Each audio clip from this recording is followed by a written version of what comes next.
everyone. तो अभी हम लोग बात करने वाले operation of transformer with finite permeability and zero iron loss under no load condition. मतलब हम लोग क्या करेंगे, ट्रांसफार्मर को नो लोड कंडीशन पर चलाएंगे और जो आयरन लॉस होगा वो कैसा होगा, वो जीरो होगा, और जो परमिएबिलिटी होगी वो कैसी होगी, वो फाइनाइट होगी। राइट। तो यहाँ पर अभी अगर हम लोग देखें, हमें पता है जब भी हम लोग ट्रांसफार्मर को नो लोड कंडीशन पर चलाते हैं तो ऐसे केस में जो पावर फैक्टर होता है वो कैसा होता है, पुअर होता है। और हमें पता है जब नो लोड कंडीशन पर हम लोग चलाते हैं तो ऐसे केस में सेकेंडरी का करंट जीरो होता है, जिसकी वजह से सेकेंडरी की फ्लक्स जीरो होती है। राइट। जिसके वजह से होता है कि जो मेन फ्लक्स है उसमें किसी भी तरीके का अफेक्ट नहीं होता। इससे पहले हमने बात किया इसके बारे में, अगर ट्रांसफार्मर अगर लोडेड कंडीशन में होता है तो ऐसे केस में क्या होता है, सेकेंडरी का करंट फ्लो होता है, सेकेंडरी फ्लक्स बनती है जो कि मेन फ्लक्स को अपोज करती है, ओवरऑल फ्लक्स रिड्यूस करने लगती है, जिसके वजह से हम लोग प्राइमरी में करंट फ्लो करवाते हैं जिसको हम लोग बोलते हैं काउंटर बैलेंस करंट। जिसके वजह से होता क्या है, जो सेकेंडरी फ्लक्स का जो इफेक्ट होता है वो न्यूट्रलाइज हो जाता है और जो फ्लक्स होती है वो बहुत हद तक कॉन्स्टेंट होती है ट्रांसफार्मर में, जिसके बारे में हम लोग बात करेंगे अगेन। तो यहाँ पर अभी अगर हम लोग देखें, हमें फेजर डायग्राम बनाना है। जब हम लोग ट्रांसफार्मर को, हम लोग यहाँ पर ये नोट करेंगे, जब हम लोग ट्रांसफार्मर को नो लोड कंडीशन पर चलाते हैं, आयरन लॉस जीरो होता है, परमिएबिलिटी फाइनाइट होती है, तो ऐसे केस में क्या क्या कंक्लूजन हमें मिलते हैं उसके बारे में हमें बात करना है। तो यहाँ पर अगर हम लोग देखें, यहाँ पर हमने कंसिडर किया यह है ट्रांसफार्मर और बहुत अच्छे क्लियर है कि जो सेकेंडरी है वो नो लोड कंडीशन पे, मतलब जो सेकेंडरी है वो ओपन है। और यहाँ पर ये हमने कंसिडर किया प्राइमरी के साथ हमने सप्लाई वोल्टेज लगा दिया है, और ये जो सप्लाई वोल्टेज है इसको हमने शो किया V1 से। प्राइमरी में जो करंट जो फ्लो होगा उसको हमने शो किया आई म्यू से। राइट। यहाँ पर ये आई म्यू है क्या, ये है मैग्नेटाइजिंग करंट, इसके बारे में हमें पता है। यहाँ पर अगर हम लोग देखें प्राइमरी टर्न और यहाँ पर ये सेकेंडरी टर्न, प्राइमरी का जो ईएमएफ है उसको हमने कंसीडर किया E1, सेकेंडरी का जो ईएमएफ है उसको हमने कंसीडर किया E2। हमें पता है यहाँ पर ये जो कोर हमें जो दिखाई दे रही है, कोर में क्या होगा, जो मैग्नेटिक फ्लक्स है उसका फ्लो होगा, flow of magnetic flux due to I mu magnetizing current.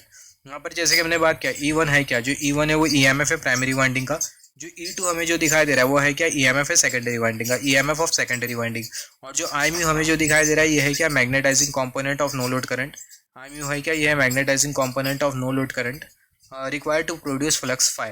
यहाँ पर ये जो फ्लक्स फाई का जो फ्लो हो रहा है ये कोर में किसके वजह से हो रहा है, आई म्यू के वजह से और हो रहा है। और ये जो आई म्यू है क्या, ये मैग्नेटाइजिंग कंपोनेंट है नो लोड करंट का। यहाँ पर अभी अगर हम लोग देखें, इतना हमने नोट डाउन किया। यहाँ पर ये जो ट्रांसफार्मर है, जैसे कि हमने यहाँ पर बात किया, जो प्राइमरी वाइंडिंग है उसको हमने V1 सोर्स के साथ कनेक्ट किया जिसकी वजह से आई म्यू करंट फ्लो रहा है एंड सो ऑन, तो उसको हमने यहाँ पर लिखा transformer is connected with the AC source. Transformer को हमने AC सोर्स के साथ कनेक्ट किया, वोल्टेज है V1, जिसकी वजह से होगा क्या, प्राइमरी में करंट फ्लो होगा जो भी होगा आई म्यू करंट। और जो आई म्यू जो करंट है वो मैग्नेटाइजिंग कंपोनेंट है, आई म्यू जो है वो है क्या, मैग्नेटाइजिंग कंपोनेंट है नो लोड करंट का, जो कि ये फ्लक्स फाई के लिए रिस्पॉन्सिबल है। Right. Due to flux phi EMF is induce in the secondary winding which is E2।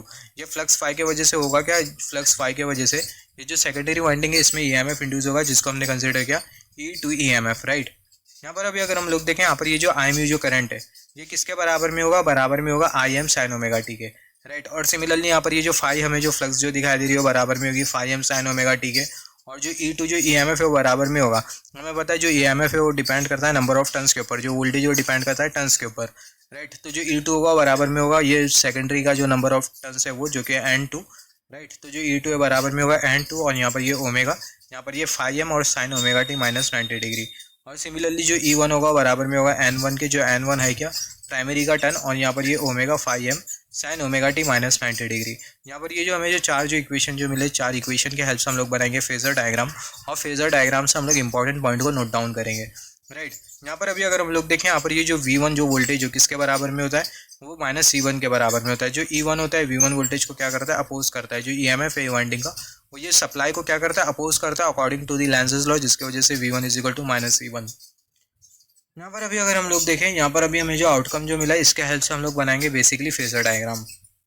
तो यहाँ पर अगर हम लोग देखें, हमें कुछ इस तरीके से फेजर डायग्राम मिलेगा। जब भी हम लोग फेजर डायग्राम बनाएंगे तो हमें पता होना चाहिए कि जो आई म्यू, यहाँ पर ये I mu magnetising component no load current का, और ये जो फ्लक्स फाई है दोनों सेम फेस में होंगे, दोनों के बीच में कोई एंगल नहीं होगा। राइट। तो यहाँ पर अगर हम लोग देखें, यहाँ पर ये आई म्यू और यहाँ पर ये जो फाई हमें जो दिखाई दे रहा है वो दोनों सेम फेज में, I mu and phi remain in same phase, दोनों सेम फेज में। और यहाँ पर अभी अगर हम लोग देखें, यहाँ पर ये वाली जो वर्टिकल जो लाइन है वो हमें इंडिकेट कर रही है वोल्टेज V1 जो कि बराबर में होगा माइनस E1 के।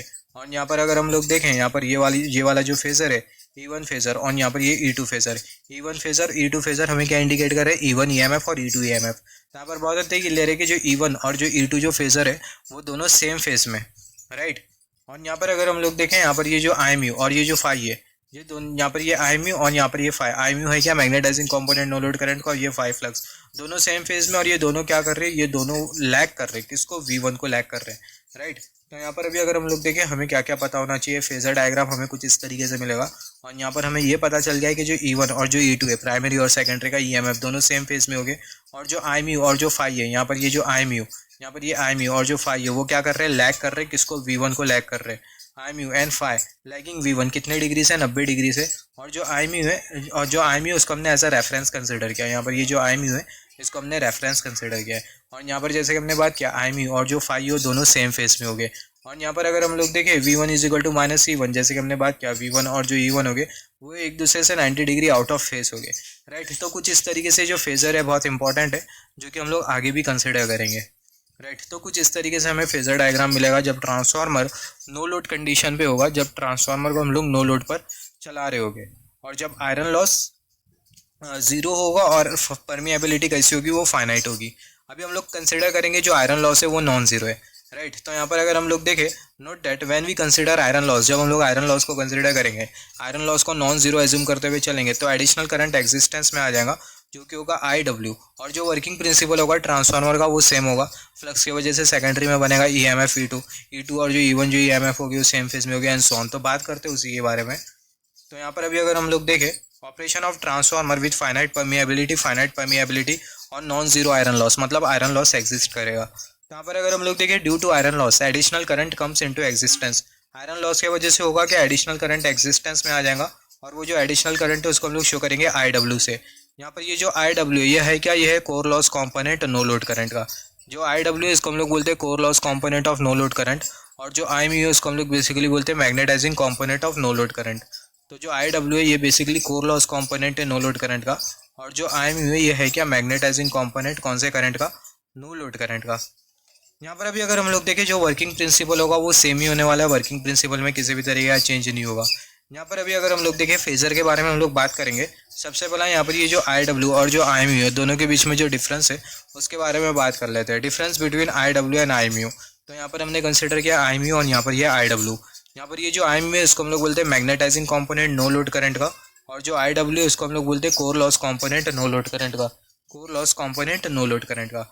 और यहाँ पर अगर हम लोग देखें जो IMU है इसको हम लोग कैसे शो करते हैं, इंडक्टर से कुछ इस तरीके से शो करते हैं, और ये इंडक्टर के थ्रू IMU करंट फ्लो होता है। और जो IW है इसको हम लोग शो करते हैं रेसिस्टर से, और जो रेसिस्टर है इसके थ्रू कौन सा करंट फ्लो होता है, IW करंट फ्लो होता है। यहाँ पर अगर हम लोग देखें जो IMU है इसको हम लोग बेसिकली वॉटलेस कॉम्पोनेंट भी बोलते हैं नो लोड करंट का, और जो IW है इसको हम लोग वॉटफुल कॉम्पोनेंट भी बोलते हैं नो लोड करंट का। तो बहुत इंपॉर्टेंट है, जो IMU है इसको हम लोग वॉटलेस कॉम्पोनेंट भी बोलते हैं, और जो IW है इसको हम लोग वॉट फुल कॉम्पोनेंट भी बोलते हैं, राइट। यहाँ पर अगर हम लोग देखें reactive power of reactive component, यहाँ पर अगर हम लोग देखें जो IMU है इसको हम लोग बेसिकली रिएक्टिव कंपोनेंट भी बोलते हैं नो लोड करंट का, और जो IW है इसको हम लोग एक्टिव कंपोनेंट भी बोलते हैं नो लोड करंट का, राइट। सिमिलरली यहाँ पर अगर हम लोग देखें जो IMU होता है वो V1 को लैग कर रहा होता है कितने डिग्री से, 90 डिग्री से, जैसे कि फेजर में हमने डिस्कस किया था। जो IMU होता है वो ये V1 को लैग कर रहा होता है कितने डिग्री से, 90 डिग्री से, राइट, जैसे कि हमने लास्ट फेजर में बात किया था। और जो IW होता है वो V1 के साथ कैसा होता है, फेस में होता है, दोनों फेस में होते हैं, राइट। यहाँ पर अगर हम लोग देखें जो IMU होता है वो 4 to 5% होता है नो लोड करंट का, और जो IW होता है 1 to 2% होता है नो लोड करंट का। तो यहाँ पर अगर हम लोग देखें जो कोर लॉस कंपोनेंट होता है 1 to 2% होता है नो लोड करंट का, और ये जो मैग्नेटाइजिंग कंपोनेंट होता है 4 to 5% होता है नो लोड करंट का।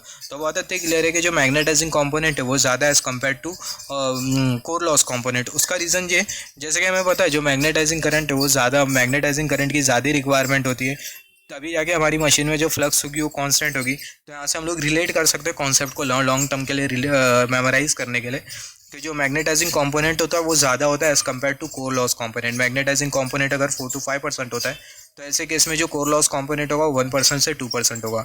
और जैसे कि हमने बात किया जो IMU होता है 90 डिग्री से लैग करता है किसको, V1 को, और जो IW होता है वो फेस में होता है V1 से, राइट। और यहाँ पर अगर हम लोग देखें जो IW इसको हम लोग वॉट फुल कॉम्पोनेंट भी बोलते हैं नो लोड करंट का, also known as wattful component of no load current, right. और सिमिलरली यहाँ पर ये जो IMU है इसको हम लोग वॉट लेस कॉम्पोनेंट भी बोलते हैं नो लोड करंट का, राइट। और सिमिलरली IMU को हम लोग रिएक्टिव कॉम्पोनेंट भी बोलते हैं नो लोड करंट का। यहाँ पर अगर हम लोग देखें आई म्यू के साथ आई म्यू मतलब मैग्नेटाइजिंग करंट के साथ क्या एसोसिएटेड है, रिएक्टिव पावर एसोसिएटेड है, राइट। तो इसको हम लोग रिएक्टिव कंपोनेंट भी बोल सकते हैं नो लोड करंट का।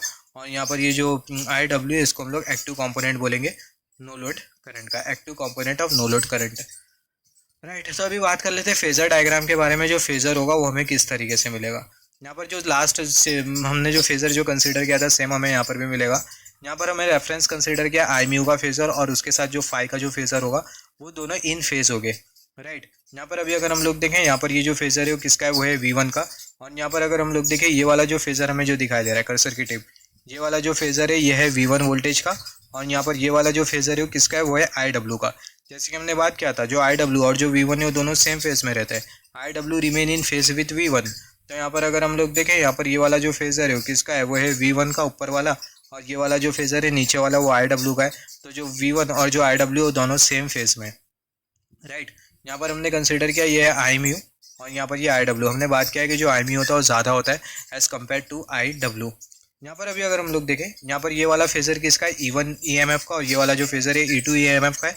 बहुत अच्छे क्लियर है कि दोनों जो फेजर है वो सेम फेज में। यहाँ पर अगर हम लोग देखें यहाँ पर ये आई म्यू और यहाँ पर ये IW, जब दोनों को हम लोग ऐड कर देते तो ऐसे केस में हमें मिल जाता है I0।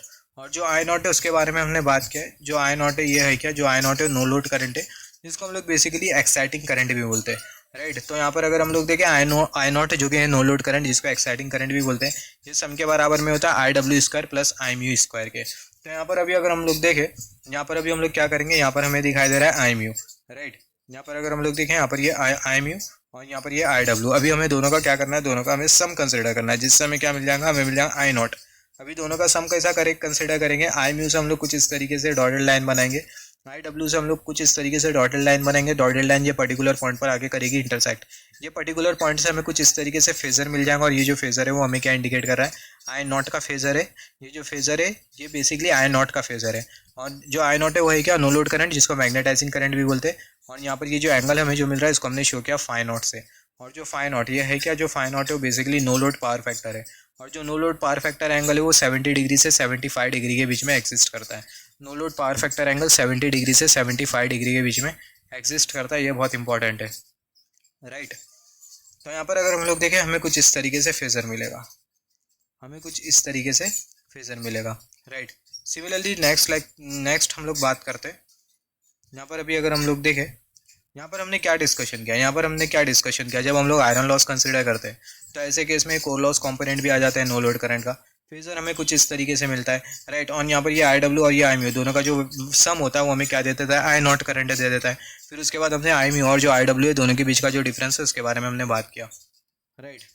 यहाँ पर अभी अगर हम लोग देखें in transform of power factor at no load remain low because magnetising component is very much greater than core loss component. जैसे कि हमें पता है नो लोड कंडीशन पर जो पावर फैक्टर होता है ट्रांसफॉर्मर को जब हम लोग नो लोड पर चलाते हैं तो ऐसे केस में जो पावर फैक्टर होता है वो लो होता है, क्योंकि अगर हम लोग देखें जो मैग्नेटाइजिंग कंपोनेंट होता है वो ज़्यादा होता है as compare to core loss component. जो मैग्नेटाइजिंग कंपोनेंट होता है वो ज़्यादा होता है as compare to core loss component, जिसकी वजह से होता क्या है, जो पावर फैक्टर होता है वो लो होता है अंडर नो लोड कंडीशन, क्योंकि जो मैग्नेटाइजिंग कंपोनेंट होता है वो ज़्यादा होता है कोर लॉस कंपोनेंट के कंपैरिजन में। आई म्यू ज़्यादा हुआ इसका मतलब रिएक्टिव पावर ज़्यादा मतलब पावर फैक्टर कम। यहाँ पर अभी अगर हम लोग देखें यहाँ पर हमने एग्जांपल कंसिडर किया, consider the equivalent circuit of transformer under no load. यहाँ पर अगर हम लोग देखें यहाँ पर हमने इक्विवेलेंट सर्किट कंसिडर किया है ट्रांसफार्मर की नो लोड पर। यहाँ पर ये वाली जो ब्रांच है इसको हम लोग बोलते हैं शंट ब्रांच। और यहाँ पर हमें बोला गया है R0 और जो X0 है वो शंट ब्रांच पैरामीटर है। आई मीन यहाँ पर अगर हम लोग देखें यहाँ पर ये R0 और ये जो X0 है ये है क्या, ये शंट ब्रांच पैरामीटर। और ये शंट ब्रांच पैरामीटर किसके बराबर में होगी ये हमें बताना है। यहाँ पर अगर हम लोग देखें प्राइमरी की इक्विवेलेंट और यहाँ पर ये सेकेंडरी इक्विवेलेंट, प्राइमरी का जो नंबर ऑफ टर्न्स है वो N1, सेकेंडरी का जो नंबर ऑफ टर्न्स है वो N2। और यहाँ पर ये शंट ब्रांच, यहाँ पर ये R0 और ये X0, IW core loss component, I mu magnetising component, और जो I0 हमें जो दिखाई दे रहा है इसको हम लोग बेसिकली बोलते हैं कोर लॉस। जो I0 है इसको हम लोग बेसिकली बोलते हैं no load component, no load current बोलते हैं, नो लोड कंपोनेंट नहीं नो लोड करंट, जो कि IW और आई म्यू के बराबर में होता है, राइट। तो यहाँ पर हमें ये बोला गया R0 और जो X0 है शंट ब्रांच पैरामीटर है तो ये किसके बराबर में हो गए। तो यहाँ पर अगर हम लोग देखें जो R0 है बराबर में होगा V1 अपॉन IW के, तो जो R0 है बराबर में होगा V1 अपॉन IW के। और यहाँ पर ये जो X0 है वो किसके बराबर में होगा V1 अपॉन आई म्यू के, तो जो X0 है किसके बराबर में होगा V1 अपॉन आई म्यू के। तो जो रिलेशन है ये बहुत इंपॉर्टेंट रिलेशन है।